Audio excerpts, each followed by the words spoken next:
آج کے ترقی کے دور میں مسلمان کافی پیچھے ہیں، اس کا سبب بھی یہی مناظرہ ہے۔ کون سا دین کا یا دنیا کا ایسا شعبہ ہے جو ترقی کی وجہ سے مسلمانوں کا پیچھے رہ گیا ہے؟ کوئی شعبہ ہمیں بتائے کہ مناظرہ اور پیچھے رہ گیا۔ آج ہم دیکھ رہے ہیں کہ سیاستدان بھی مناظرے کی چیلنج دے رہے ہیں اور دیگر حضرات بھی چیلنج کرتے پھر رہے ہیں۔ ہر بندہ اپنے شعبے میں دوسرے کو للکار رہا ہے، اور مناظرہ کیا ہوتا ہے؟ صرف دین حق کی مدد کے لیے مناظرہ کرنے کو بدنام کیا جا رہا ہے، اور کچھ بھی نہیں ہے۔ دین کے راستے میں ترقی، دین کی ترقی کے راستے میں رکاوٹ مناظرہ کیسے ہے؟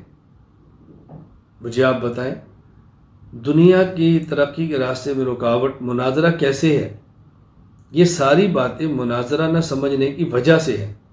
لوگوں نے مناظرہ کا معنی جدل و جدال، لڑائی جھگڑا پھڈا سمجھ رکھا ہے، جبکہ ہمارے ہاں مناظرہ کا معنی ہے مخالف کو دلائل کے ساتھ قائل کرنا، اس کی بات سننا اور اپنی بات سنانا۔ اس سے کون سی ترقی رک رہی ہے، کون سی رکاوٹ پیدا ہو رہی ہے؟